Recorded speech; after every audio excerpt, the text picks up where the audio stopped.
Добре дојавте во За или против, јас сум Љупчо Цветановски. Имам чест вечер во мој гостин да биде Звонимир Јанкуловски, универзитетски професор, поранешен амбасадор. Добре дојавте. Добре, најдов. Професоре, вниманието на светот се уште е насочено кон Блискиот Исток, кон она што се случува во Иран. Некој ќе рече Ирак е една буква приказката со плавушите, да се пошегуваме малку, но се случуваше нешто и таму 20 години претходно, се случува и сега. Сепак, ова што се случува таму не е нешто што е од вчера, што се вели, има многу длабока генеза, односно децениска, и повеќе ако се вратиме наназад, но децении наназад се врти истата приказка со истите актери во регионот. Дали еве може да почнеме со она што се случуваше и генезата на проблемот, како дојдовме до оваа ситуација, што всушност се случуваше во Иран и околината за да ја имаме сегашната ситуација.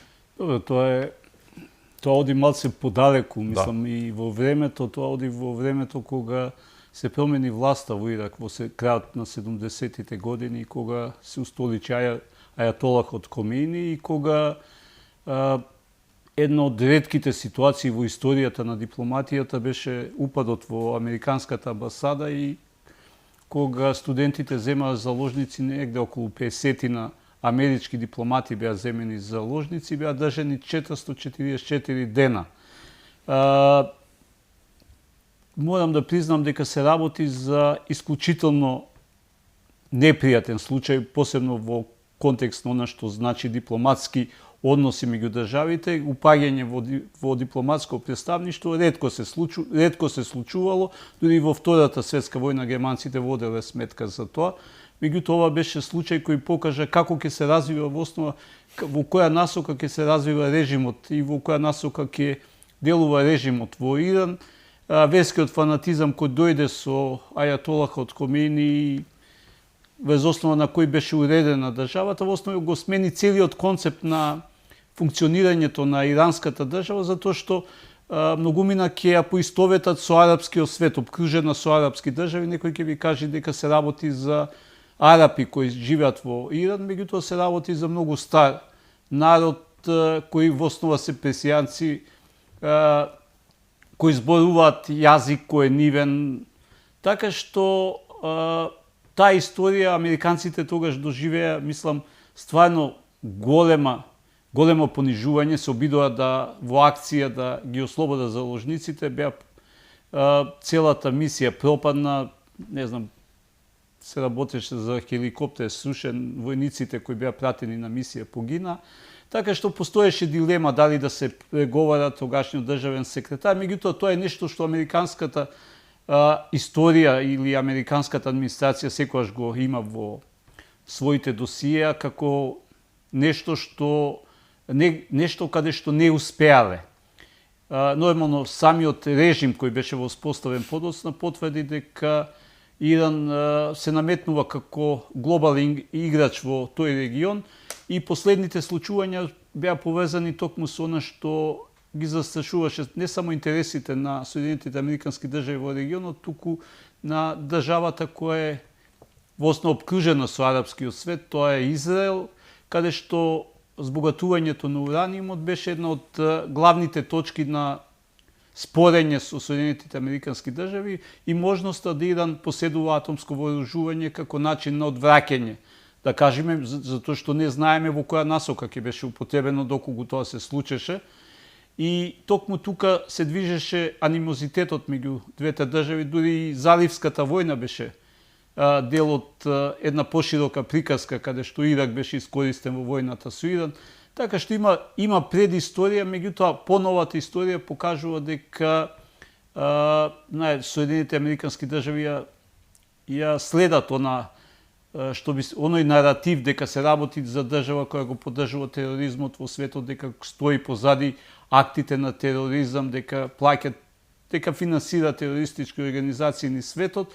Така што ова беше повеќе или помалку очекувано. Можеби не беше очекувано во контекст на тоа дека се водеа преговори со цел да се надмине кризата во овој дел на светот, меѓутоа проценката на Соединетите американски држави, верувам дека и на Израел беше да се удри и тоа го направи, а сега имаме нова регионална војна која се надеваме нема да прерасни во поширок глобален судир која ќе да се надеваме ќе остани во регионот и ќе видиме како ќе се развива. Очигледно дека очекувањата секогаш, знаете, постојат оние оптимистички очекувања дека војните во основа на ваков начин како се изведуваат акциите, брзо ќе завршат. Тоа беше и со војната во Украина, кога на ист принцип се размислуваше. Сега повторно се размислува, меѓутоа се гледа дека сепак не се работи ниту за Ирак, не се работи ниту за Либија, затоа што таму рушењето на режимите беше повезано со личностите на оние кои управуваа со тие држави, така што беше соборен Садам Хусеин и Муамер ал-Гадафи и во основа имавме рушење на самиот систем, затоа што беше држен врз основа на моќта на фамилиите кои беа таму. Овде имаме малце поинаква ситуација, дека убиството на ајатолахот не значи дека државниот систем се распадне или ќе се распадне, се работи сепак за структуриран државен систем кој покажува до голема отпорност и кој во обидот да се одбрани од она што значи напад од Израел и Соединетите американски држави, го шири конфликтот во државите во регионот. Сега можеме да зборуваме за многу аспекти, за легалитетот, легалноста на акцијата на Соединетите американски држави, меѓутоа и за легалноста на самоодбраната која Иран ја спроведува во контекст на одбрана од нападот, каде што го шири конфликтот, што е недозволиво исто во меѓународното хуманитарно право, меѓутоа може да зборуваме и за онај друг аспект на меѓународното право кој е прекашен во многу пати, во многу случаи од Соединетите американски држави при вакви акции, нешто што светот се соочува. Со нешто што светот се соочува денес, а се соочува веќе подолг временски период, меѓутоа, знаете, кога молчите, кога еднаш ќе биде прекршено правото, потоа тоа станува правило, да. Точно, станува право на големите да меѓународното право го користат како алатка на моќ. И врз основа меѓународното право го моделираат врз основа на сопствените интереси, така што многумина ќе ви кажат дека тачно се работи за акција каде што се рушат нормите на меѓународното право, меѓутоа гледаме од бомбардирањето на Југославија во акциите во Сирија, Ирак, Либија, сето тоа покажува колку се кршливи нормите на меѓународното право, особено оние на повелбата на Обединените нации кои представуваат јус когенс, кај што членот 2 став 4 предвидува дека не може да се употребува сила на начин на кој тоа го прават Соединетите американски држави, со кој се нарушува територијалниот интегритет или се менуваат политичките системи на државите, токму на што председателот на Соединетите американски држави го кажа како една од целите на акцијата во Иран, токму промена на режимот, тоа го потврди Нетањаху во малце поинаква форма на терористичкиот режим во Иран, така што тоа е недозволиво по меѓународното право, меѓутоа да зборувате во услови кога моќта ги диктира односите во светот, изгледа малце идеалистички. Всушност и целиот концепт после Втората светска војна беше идеалистички, каде што светот се надеваше дека низ право и низ меѓународно организирање ќе ги спречи идните војни и идните судири, имајќи го во предвид или имајќи ја во предвид историјата на големата војна која помина и обидот да повеќе такво зло не се случи на европскиот и на светскиот простор. Сепак, кажавте и самиот, Иран не е нити Либија, не е нити Ирак, не е ни Авганистан. Многумина си прават паралели со случувањата во овие земји, каде што режимите беа, дали биле тоа талибанците, дали бил Садам Хусеин, дали бил Гадафи, како и да е, таму работите завршија многу брзо, да.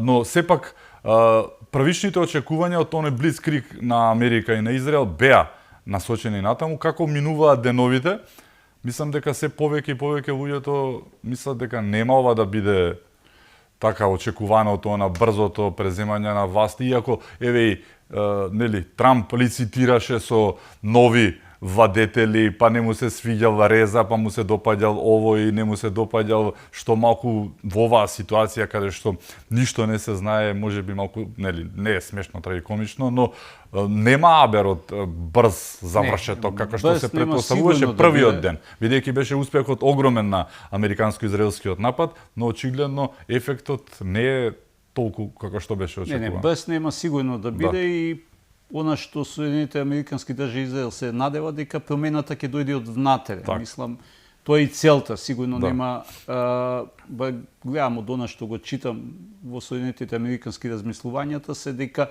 нема да дојде однадвор наметнување на систем кој ќе биде по мерак, да кажем, или по модел на Соединените американски држави, туку промените треба да дојдат однатре.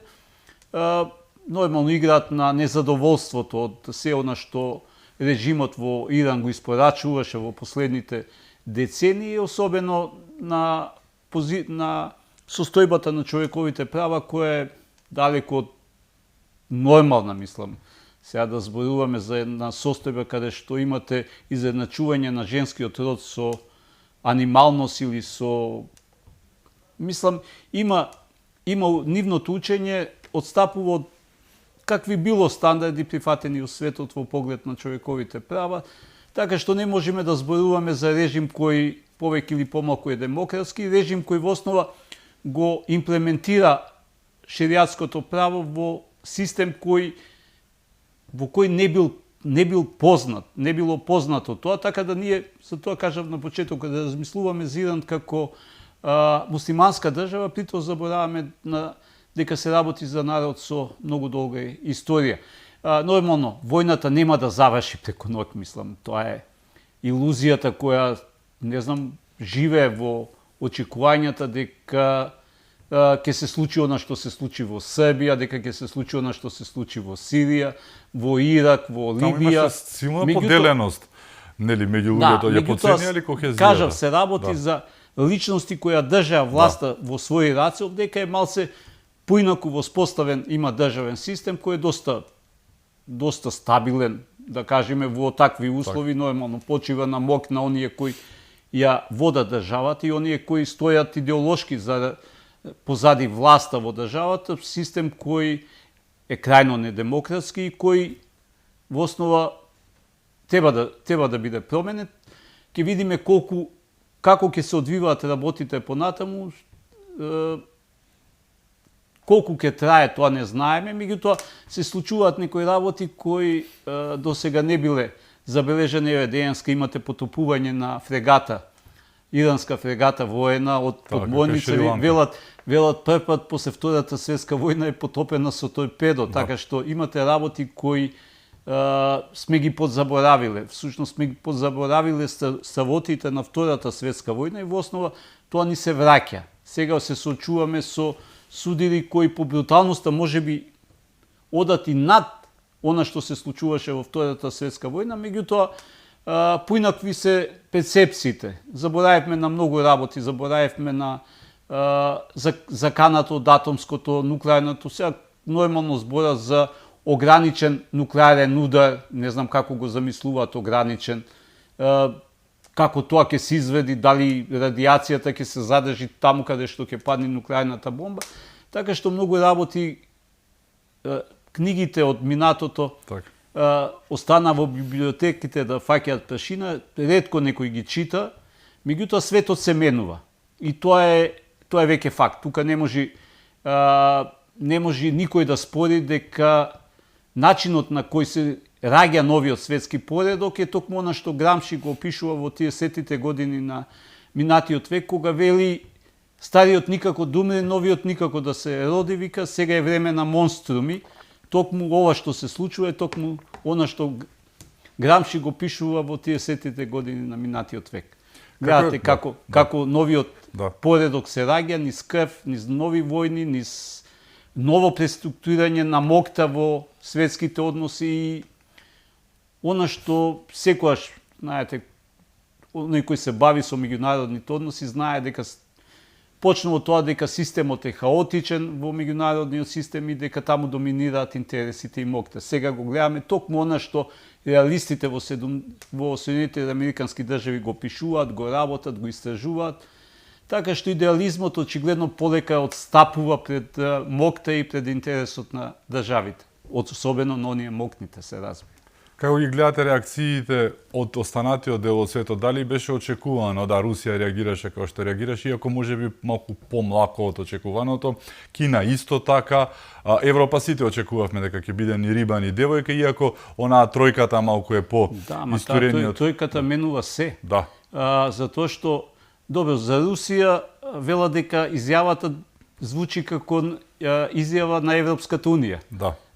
По начинот на кој е презентиран и начинот на концептот врз кој е конституирано соопштението и речениците кои се употребени многу заличуваат на Европската унија. Европската унија, ко по обичај, доцни. Очигледно постои разидување меѓу европските држави во контекст на она што значи подршка на Соединетите Американски држави во овој судир. Имате Шпанија која дури не им дозволи да го користат воздушниот простор на Соединетите Американски држави, па еве Трамп веднаш одговори со закана кон трговските односи кои треба да се одвиваат со Шпанија. Меѓутоа имате еден феномен кој доста се провлекува незабележливо, тоа е феноменот на E3 групата, која ретко која споменува, тоа се држави, оние моќните држави кои се повезуваат по прашањата на безбедносна и надворешната политика и кои се доста брзи во реакциите во тој поглед. Во основа се случува нешто што ќе треба да се истражи многу внимателно, затоа што последното соопштение на групата E3, каде што влегуваат Франција, Велика Британија и Германија, соопштението поаѓа ние во името на нациите на Европа. И се очекувате такво соопштение да потекне од Европската унија, затоа што таа е репрезент на она што значи стариот континент, кој ги представува државите на стариот континент. И гледате дека нивното соопштение е многу побрзо, дека основа тие нема да се вклучат, ќе влезат во одбранбена, меѓутоа нормално ја поддржуваат Соединетите Американски држави, меѓутоа имаат доста дефанзивен пристап кон целиот судир во регионот, односно во Иран, и одеднаш сваќате дека имате некоја нова, не знам како да ја наречам, триумвират европски, како некој пандан на Европската унија кој е доста пофлексибилен, побрз и конкретен, нешто како што треба да биде. Побрзо се организира во контекст на она што Европа мачи да изгради заедничка надворешна и заедничка безбедносна политика. Сега ги имате најмокните држави на европскиот континент. Не заборавете, Британија не припаѓа на Европската унија, излезе со Брекзит, и тие се појавуваат негде од 2003-2004 година во новата безбедносна структура. Најчесто се споменуваат трите држави, затоа што некој вид на дипломатски форум каде што одлуките се носат многу побрзо реагираат на настаните, побрзо се обединуваат околу заедничките интереси во безбедносната и надворешната политика, додека Европа ја гледате дека постојат разноликост на интереси, доста е трома во тој поглед, во реакцијата кон овие настани, и во основа го губи моментумот во целиот геополитички, би рекол, хаос што моментално се случува во светот. Едноставно не може да реагира на ист начин на кој овие три го прават, меѓутоа тоа покажува една нова структура која е во зародиш. Дали тоа значи создава дилема околу улогата на Европската унија во идната геополитичка структура на светот, како ќе се реорганизира, со оглед дека и Велика Британија влегува во оваа структура, не знаеме. Меѓутоа, од она што веќе се гледа е дека овие три држави се наметнуваат како многу побрзи, поагилни, поефективни во поглед на создавањето некоја заедничка рамка на надворешна и безбедносна политика која ја водат во контекст на светските случувања. И тоа збунува малце, меѓутоа тоа е во контекст па на другата реформирањето на Европската унија, во повезано со прашањето на незиното проширување, дали проширувањето ќе оди без реформи или кој може да ја блокира унијата, или ќе оди реформи без проширување, не знаеме како ќе се одвива, меѓутоа очигледно нешто се случува со Европската унија кое треба да биде истражено и кое треба внимателно да се следи, за тоа што интересот на Македонија е да бидеме дел од Европската унија. Очигледно организационата структура или архитектура полека почнува да покажува знаци на менување, во која насока ќе се движи, теа да видиме и да го искористиме моментот. Премиерот најави тоа дека знамето на Македонија ќе се вее 2027, ако не се лажам, во Брисел, па да видиме дали премиерот и оние кои се дел од креаторите на надворешната политика имаат некои сознанија кои ние ги немаме, меѓутоа сето укажува дека се случуваат промени, па ќе видиме во која насока и како ние да реагираме, како да го фатиме моментот, односно како да изиграме да во овој геополитички хаос што се случува да профитираме најдобро што можеме во интерес на нашата земја, односно на државата и на народот кој живее тука. Професоре, мотивот за приказката наречена Иран во моментов. Самите кажавте, американците се многу практични, прагматични во однос на действувањата. Да, тие имаат антагонизам еден кон нив од времето и треба да им вратат за тоа што е направено, тоа е факт, но ретко се водат тие од емоциите. Најчесто се многу прагматични. Дел од светските аналитичари го видат овој момент како удар по Кина заради секнувањето на иранската нафта, која што е голем дел насочена токму кон Кина, и го поврзаа со Венецуела, од каде што исто така Кина црпеше ресурс наречен нафта и нафтени енергенси. Како и да е, дали целата приказка повторно не е само емоции и ќе ви вратиме за нешто што беше пред 50 на години, туку има и нешто друго што се вика нафта, бенефиции, односно прагматика. Секогаш, мислам, во сите војни не го исклучувате елементот економскиот интерес на Соединетите американски држави. Погледајте кој најмногу профитира од целата ситуација. Токму оние кои, кажав, делуваат во своите изјави како челниците на Европската унија, така што ова што се случува, некој профитира. Еве, имате течниот газ, веќе повторно Европа повторно е светена кон Русија, затоа што многу брзо ќе го снема реагенско им како е потребен на унијата, на државите на унијата. Еве, денеска читам дека Украина не дозволила да се изврши инспекција на дружба, на гасоводот што носи према Унгарија. Така што некои работи стварно стануваат замрсени во тој поглед, меѓутоа економскиот интерес е секогаш во тој. И она што кажав, дека се врши ново геополитичко преструктурирање во светот, каде што оние кои се од позиција на моќ се обидуваат да го поделат на светот според нивните интереси, односно обид да доминираат во определени региони во светот, каде што нормално ќе имаат бенефит за себе. Прво, американците секогаш водат сметка за своите интереси.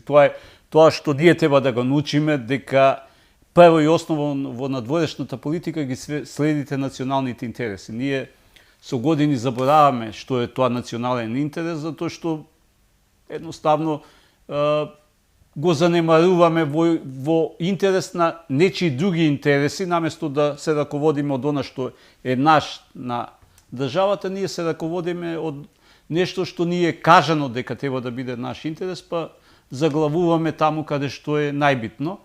Се надевам дека тоа веќе полека се менува, ќе видиме колку. Затоа реков и моментот треба да се искористи со Европската унија, да видиме што можеме ние, меѓутоа да, економскиот интерес секогаш е во игра, меѓутоа тука предничи, да не го забораваме, Израел, кој во случај на исклучувањето на Иран од каква било атомска нуклеарна програма, во основа го имате хегемонот во регионот кој ја има моќта на она што значи атомско нуклеарно вооружување и се менува односот на силите во регионот. Сега гледате Иран, она што го направи со нападите на државите во опкружувањето, покажува еден сосема нов правец во кој односите во регионот ќе се развиваат. Меѓутоа, тоа ќе треба време да се случи, нормално ќе видиме, да се надеваме што побрзо дека ќе заврши целиот овој галимијат околу војната во Иран и дека дипломатијата ќе го најди патот како да го разреши овој спор и оваа ситуација, затоа што и дипломатијата велат дека е деградирана во целиот овој светски систем на односи кој се воспоставува, дека е ставена во ад акта, повеќе служи за внатрешни отколку за надворешни интереси и дека стана средство на големите во основа за убедување на домашната јавност во исправноста на она што го преземаат на надворешно, отколку на средство кое треба да бара начини да ги разрешува конфликтите и да бара компромис меѓу државите во поглед на она што значи моделирање на заеднички интереси во споровите кои се случуваат во светот. Многу мина исто така горечна моментот со нападот, вие ги споменавте на околината, но имаше и напад со дрон на Кипар, во Кипар, на британска база. Не, очигледно е дека Иран се обидува да го расшири конфликтот. Еве, сега читам дека е сушена ракета, ми се чини, од НАТО силите. Вчера беше генералниот секретар, искрено мислев дека е во контекст на ова што се случува се. НАТО очигледно постои поделба и во НАТО државите, затоа што Шпанија е во НАТО, да бидеме реални. Мислам, очигледно се работи за унилатерална акција на Соединетите Американски држави и Израел и дека НАТО не е инволвиран во целиот, меѓутоа изјавата во рушењето на ракетата во Турција доаѓа токму од НАТО, дека со НАТО проектили и не е битно е одстранета опасност. Меѓутоа очигледно дека Иран она што го прави е вовлекувањето на државите во регионот и по широкиот регион во воениот суди, бомбардирајќи, праќајќи дронови и слично. Дали ова тестирање на оној член 5 на НАТО, ако е нападната членка, тогаш е нападнато НАТО, целата алијанса, или пак викаат не, чекајте, сега ќе се вратиме на четворката, член 4 вика не, тоа не е така, тогаш треба да се разгледа ситуацијата околу нападот, но еве имаме напад врз Турција со ракетата, доколку се утврди дека е точно. Да видиме како ќе реагира НАТО. Имаме Кипар, каде што е британската база, но молку засега се уште рекоа дека нема никаква интервенција, не се вмешуваат. Се рекоа дека ќе делуваат во одбрана, мислам. И пратија бродови, и апсолутно, тоа е изјавата на Велика Британија и на сите, и Франција е во истата насока, тоа е на E3 изјавата дека ќе делуваат во одбрана на она што значи одвраќање на напад, меѓутоа не видов дека они даваат подршка, меѓутоа не покажа интерес да бидат дел од конфликтот, односно да влезат во војна со Иран, затоа што Велика Британија, ако не се лажам, учествуваше во Ирак. Во акцијата. Блер беше главен или во оправдањето. Така што сега не гледам дека влегуваат директно во судирот, ги оставаат Соединетите Американски држави Израел тоа да го направат. Ке видиме стварно како ќе се развива. Си уште е рано, мислам, многу брзо работите се случуваат. Колку длабоко ќе одат и што ќе се случува, тоа ќе видиме многу набрзо. Самиот Трамп изјави дека е многу разочаран од Шпанија ги направи бербат, но и исто така дека никогаш не очекувал такво нешто од Британија, приказката на поврзаноста со нив двете, но каде е тука, ја споменавме Русија и незината изјава која што самиот кажавте дека наликува на Европската унија, ѓоамити напишана ни риба ни девојка, острина немаше, дали нивните очи се замачкани со Украина и гледаме тука една ситуација на натиго, дај ми го помеѓу Русија и Америка, а ти на мене Иран, јас на тебе Украина. Кој најмногу профитира од целата ситуација, сепак се работи за интереси. Државите си ги следат интересите, па видите и Кина.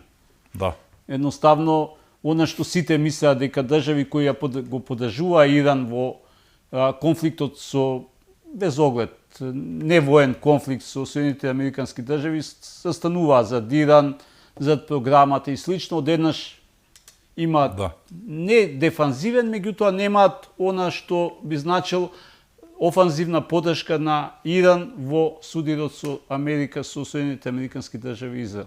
Така што сепак се работи за интереси, тоа мораме еднаш да го научиме, дека државите си ги следат своите интереси. Тоа беше и 99-та година, ако се сеќавате, кога Србија се надеваше дека русите ќе им ускокнат како пријатели, историски сојузници и слично, па ништо не се случи. Се случи промена на власта. Гледам и тука балансира, затоа што секоја промена на власта е спротивна на меѓународното право. Прво кажа, па после се обидува да амортизираат изјавата на Трамп и на Нетањаху, меѓутоа очигледно дека и тоа е дел од поширокиот конфликт, да се одговори на она што и народот во основа мислам дека го посакува во Иран, можеби не на начин на кој се случува во моментов, меѓутоа последните немири што беа во Иран покажуваат дека промени мора да се случат. Како ќе се случува тоа и како ќе се одвива, не знаеме. Дали ова сепак е најпоразително за Обединетите нации? Кој што очебино е дека веќе ја надмина Обединетите нации се создадени во едно време кога, ви кажав, светот стварно верувал дека низ право, низ меѓународно организирање ќе успее да го амортизира, ќе ги амортизира воените судири, односно ќе спречи идни војни. Во времето на ладната војна тој и функционираше системот. 90-тите години веќе се менува. Акцијата на бомбардирањето на Југославија беше флагрантно кршење, немам дилема, мислам, тука на меѓународното право, меѓутоа интересно е дека во тоа време, знаете, правниците, меѓународните правници првпат се соочија со начин на однесување на една држава спротивно на нормите на меѓународното право, не барањето дозвола од Советот за безбедност за преземање на воени действија, воена акција, кршење на членот 2 став 4 од повелбата и знам имаше расправа во Велика Британија и дали беше Медлин Олбрет тоаш, посочувајќи дека меѓународните правници во Велика Британија велат дека тоа е кршење на меѓународното право. Незиниот одговор беше многу лаконски. Ако тие велат дека е кршење на меѓународното право, земете други правници кои ќе го кажат спротивното. Така што гледате како се разводни тие години целиот концепт на меѓународното право и улогата на Обединетите нации. Потоа Обединетите нации во основа стана организација која немаше никакво влијание во контекст на новите воени судири кои се случуваа во светот, нападот на Ирак, Сирија, Либија. Последното велат повеќе или помалку влијание на Советот на безбедност во решавањето на сиот хаос што се случуваше во Либија беше негде 2010-2011 година. После тоа немате никаква сериозна улога на Советот на безбедност во сето она што се случуваше во светот после тие години. Така што никој ќе каже дека е организација која ја изгуби својата смисла на постоење. Не мислам дека изгуби, затоа што сепак е дипломатски форум, мултилатерален форум, каде државите седнуваат, лидерите седнуваат, расправаат за прашање за војната и мирот, прашање од светски интереси и очигледно треба реформа. Таа реформа се заговара више 20 на години, веќе заборев. Реформа на целиот систем на меѓународно организирање, затоа што имате меѓународни организации кои постојат, кои во одреден временски период имале целта за своето постоење, зашто биле формирани. Например, ОПСЕ, КЕПС, бил формиран како мултилатерален форум за диалог со Русија, со Советскиот сојуз. Одеднаш Русија не е веќе членка на, се губи смислата на постоење на, освен да се трошат пари на проекти, сега поддржуваат демократија, ние ги имаме уште во Македонија, иако станавме кандидат членка за Европската унија, си замина од регионов многу одамна, меѓутоа кај нас уште седат. Советот за безбедност која беше формирана токму во регионот каде што беа најголемите тензии, причини за големите војни во Европа, Азовскиот регион и слично, и тие се посветени на човекот, и меѓутоа Русија повторно не е веќе членка. Сите држави повеќе или помалку се членки на Европската унија кои се во Советот на Европа. Кога ќе видите Советот и ОПСЕ се преклопуваат во своите активности, можеби ОПСЕ побес во она што значи работа на терен, работа со државите, меѓутоа и едните и другите се обраќаат кон исто. Човекови права, демократија, ОПСЕ и безбедност се има, меѓутоа која безбедност кога го немате клучниот фактор кој треба да гарантира безбедностна рамка во Европа. Така што нужно е меѓународно менување на меѓународниот систем на организирање на државите.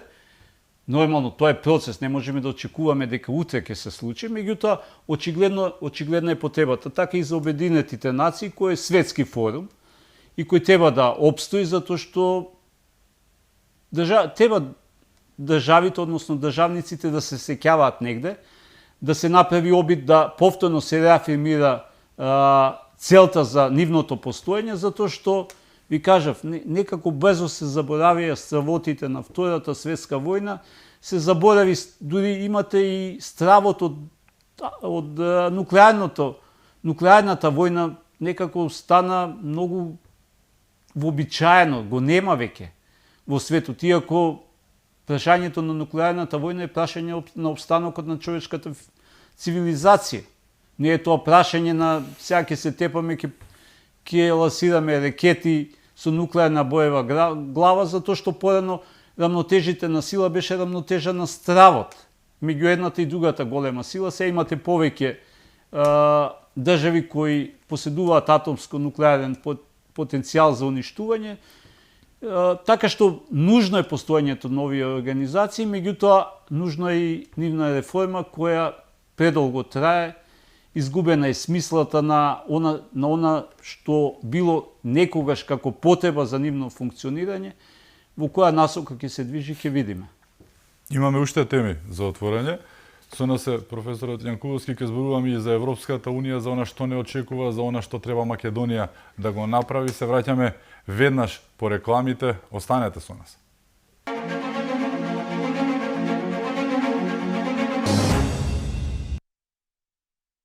Се враќаме во за или против. Мој гост е професорот Звонимир Јанкуловски. Професоре, пред да поминеме на Европската унија, едно прашање кое што остана поврзано со претходниот дел, зборуваме за Иран и за Венецуела, претходно како што зборувавме, но имаше еден одглас од еден македонски политичар, ако е политичар, кој што буквално го кажа она што го кажа последната Нобеловка за мир Мачадо на венецуелката, која што кажа бомбардирајте не за да го тргнат Мадуро, нели? Буквално го кажа тоа. И нашиот политичар во изјава на поддршка на Трамп, што е невообичаено, бидејќи тие беа поддржувачи на демократите, навиваа за Камала во претходниот период, нели? Сорос им стои во позадината, подпредседателка му е од Соросовата организација, даде сефте поддршка за Трамп за Иран. Предпоставам соочени со тоа каде се, а не се никаде, но исто така кажа една дипломатски, политички гаф, како да го наречеме, дека Македонија има режим идентичен како Иран и Авганистан. Што сакаше да каже професоре Филипче, да не бомбардираат или да не го киднапираат државниот врв? Искрено кажано... За уште се замарате што сакал да каже. Мислам, дајте ве, мола. Мислам, се работи за очигледно заочен политичар кој има проблем со лидерство во самата партија и генерално во политиката, така што тоа е негов проблем. Меѓутоа, никако да излезат од оној наратив кој го користат со години. Или сме режим, или сме заробена држава, или друг треба да не ги реши проблемите. Најчесто се повикуваат меѓународната заедница да дојде да тоа го направи како што го направи за време на шарената револуција, па да ни устоличи некоја нова Катица Јанева, да тоа го обландира, да го реши проблемот. Значи, едноставно не се излезени од матрицата која ги донесе таму каде што се денеска да бидат нерелевантен фактор во македонската политика. Така што секој нивно појавување повеќе или помалку звучи изветвено. Знаете, као да слушате 14-та, 15-та, 16-та, 17-та година, само уште што нема оној историски елемент во нивното појавување, меѓутоа тоа е прашање на лидерство. очигледно криза во лидерството во оваа политичка партија може да однеси таму каде што е непосакуван, односно да ја однеси на маргините на македонската политика, каде што ќе треба нормално реформирање, меѓутоа реформирање комплетно, не само на она што значи на луѓето, туку реформирање на политичката опција која следа, затоа што очигледно се изгубени во она идеолошка рамка во која тие мислат дека припаѓаат, иако припаѓаат на една идеолошка рамка од времето кое е поминато и за кое имаме некое сеќавање и историја. Ова не ме изненадва, мислам. Повторно да се повикува меѓународната заедница, слушајте, ние имаме режим, сите имаат режим повеќе или помалку, меѓутоа да го споредувате со овие држави е повик на оченик. Мислам, човек што не знае што да прави во политиката. Има толку работи кои може да ги следат, или оние што му ги пушуваат соопштенијата немаат појма од политика, не знаат во која насока се движи светот, државата, па и ако сакате и владата. Меѓутоа има теми за кои може да поентираат, може да бараат некоја подршка во комуникација со јавноста, меѓутоа ова што го прават е токму рециклирање на нешто што е веќе видено. Така што режим и затворена држава едноставно веќе не се купува во Македонија. Може колку сакаат да го верглаат таа мантра да ја повторуваат, меѓутоа нема почва на која ќе се фати. Едно дежави од категоријата низ времето, како беше. Да, имаше тоа имаше. Се сеќавам. Да. Но еве, она што го пропагираат исто така е апсолутно итно, уште вчера, што би се рекло, прифаќање на внесот на бугарите во уставот, на преговарачката рамка, на се за да сме влегле во Европската унија. Тоа име втората работа што постојано ја споменуваат после економијата, нели, тие работи, дека сме уназадиле, сме се вратиле назад. Абсолютно. И сето тоа. Дали се вративме назад и кој е нашиот пат? Го нашавме тоа во првиот дел. Европа има многу различни идеи произлегуваат од таму, де втора брзина, трета брзина, без право на глас, со право на глас. Вие пишувавте токму за обратното проширување на Европската унија. Она што, знаете, на една политика на која сте изгубиле власт да се навраќате, и тоа е еден начин да се додворат повторно на меѓународната заедница. Еве, ние сме конструктивни по цена на газење по волјата на мнозинството на македонскиот народ да ги прифатиме бугарите во уставот. Тоа е, видете, кај нив не постои цена. Не постои цена на национално достоинство, не постои чувство на национално понижување. Тие прифаќаат она што нивните меѓународни ментори им го нудат како решение. Цената е зашто да го прашуваат народот. Имаше во неформална комуникација, дипломатска комуникација, еден кажа нешто што оф рекорд нормално, дека што има народот да се прашува, ние знаеме. Не е така, мислам. Ако беше така, ќе добија на 2004 изборите која беа 2004 немаше тоа фијаско да го доживеат. Ако беше така, ако тоа што го направија со името, знаете, цело време вегла, да, ние влеговме во НАТО, вие дали ќе го направевте тоа? Влеговме во НАТО, меѓутоа секогаш ги мерите, ги ставате на вага, ги ставате интересите пред она што сметате дека е интерес на државата во меѓународното обкружување, цената која треба да ја платите. Океј, ја плативме цената од која не можеме да излеземе. Значи, злото и штетата што е направена, едноставно, која било влада, па и ова и која да дојди, е заробена. Затоа што нема излез од тоа. Тоа го прифати и тоа го кажуваат како историско. Историско е да промените име на држава, го променуваат идентитетот на цел еден народ. Сега можете да се возите низ Македонија по братство, единство, патот или пријателство, како се вика. Меѓутоа, може да се возите у Греција по Македонија. Може да бидете дел од, да припаѓате на дел од регионот Македонија. Меѓутоа, тука имаме човек кој е на државна изборна комисија кој забрануваше македонско. Да се спомене. Што сакате од тие луѓе? Сакате дека ќе ја променат мантрата или ќе излезат од од онаш што би рекол заробеништво на умот кој постои во контекст на окей, ние се ќе прифатиме за да бидеме дел од унијата. Меѓутоа, дали е тоа прифатливо за народот, дали народот сака, народот не е битен во приказката, а волјата на народот е таа што во основа ја конструира власта во државата. Не е тоа, можеби нивното размислување беше така во тие години кога можеа да прават што сакат, врз основа на поддршката, па дури, ако не се лажам, и вчерашниот генерален секретар беше во таа функција. Холандски премиер беше, да. Во тие години. Така што тоа е нивниот начин на размислување, нивната перцепција на реалноста во политиката. Понижувањето кое го доживуваме и кое го живеевме со нив, остава трајни последици за државата. Сега, светот се менува, реков, мислам да не ги гледаат промените кои се случуваат. Еве, ја спомнав, групата е 3. Во Европската унија веќе се размислува, зборам, далеко од тоа дека тоа е промена на она организациона архитектура на унијата. Меѓутоа се размислува за обратно проширување на унијата. Се размислува на Европска унија 30+, каде што нормално не сите држави кои ќе пристапат кон унијата ќе ги имаат истите права кои ги имаат старите членки. И тука тоа е размислување. Меѓутоа, знаете, кога постои размислување, Европската унија бара начин како да одговори на геополитичките промени во светот. Да биде дел од нив. Не да биде, што би се рекло, наменито, туку да биде активен учесник, активен парципиент во промените што се случуваат. Тие бараат начин како да го реформираат системот. Меѓутоа, реформирајќи го системот на начин на кој би се кршеле принципите на кој е поставена унијата, е многу тежок проблем кој е поставен пред унијата.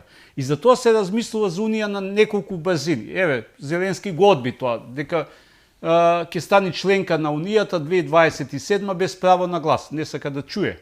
Други држави исто така размислуваат. Имате писмото на Рама и на Вучич, каде што велат окей, Шенген и заедничкиот европски пазар. Дајте да размислуваме во таа насока. Мислам, во тој случај паѓа ветото на Бугарија во контекст на вклучувањето на бугарите во уставот, прашањето на државотворен народ. Не е тоа случајно, не е случајно поставено. Не знам како науката не се бави со овие прашања, треба сериозно да ги разгледа прашањата на државотворност на народите во Македонија. Ние имаме тотално изместени концепти на мултиетничност, на она што Заев го заговараше едно општество за сите. Едноставно ги поместивме границите на ваквите општества, каде што малцинствата се наметнаа во контекст на градењето на нивниот етнички идентитет, култура, јазик и слично, за сметка на попуштањето на мнозинството. Македонски апартхейд, да. Тоа отвара многу прашања. Меѓутоа, Европската унија бара начин како да се реорганизира, а при тоа да не страдаат принципите на кој е поставена. Тука нормално ја гледаме својата шанса. Секој нормална држава која следи сопствени интереси ја гледа својата шанса. Дали ќе биде Европска унија на 2 базини, на 3, 4? Тоа е прашање кое се разгледува.